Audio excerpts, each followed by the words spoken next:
Social media, public कशा आहात आपण सर्व? तर मित्रांनो, मला तुम्हाला हे बोलायचं होतं की सोशल मीडियावर आपण एखादी पोस्ट लिहितो किंवा एखादा व्हिडिओ अपलोड करतो.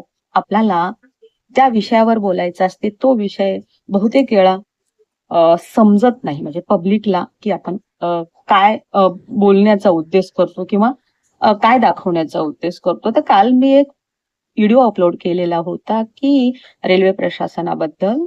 म्हणजे मुंबईची लोकल ट्रेन आणि संध्याकाळचा 6, 7, 8चा टाइम सर्वांच्या जॉबवरून सुटण्याचा टाइम असतो आणि अफाट गर्दी असते आणि गर्दीचं कारण म्हणजेच गाड्या लेट.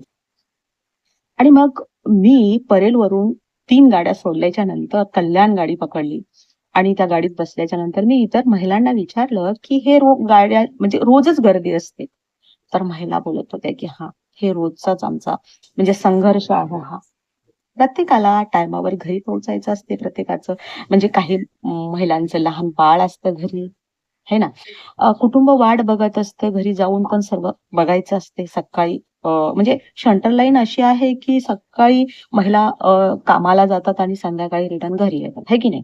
मग त्या टांगत्या तलवारी, त्यांना बसायला जागाच नाही भेटत. हा मुंबईच्या महिलांचा संघर्ष आहे ना, तो मी दाखवण्याचा प्रयत्न केला आणि रेल्वे प्रशासनाला मी विचारला प्रश्न, की हे जीवघेणी गर्दी कधी थांबणार आहे आणि गाड्याची जे जो तुमचा 6, 7, 8चा टाईम गाड्या का लेट? माझा हा प्रश्न आहे रेल्वे प्रशासनाला आणि ते मुंबईच्या महिलांसाठी विशेष करून त्या कमवायसाठी घराच्या बाहेर जातात आणि कधी-कधी गमावून घरी येतात. कुटुंब वाट बघत असतं. बस. हाच प्रश्न होता मित्रांनो. हा संघर्ष माझा नाही, तर मुंबईच्या महिलांचा.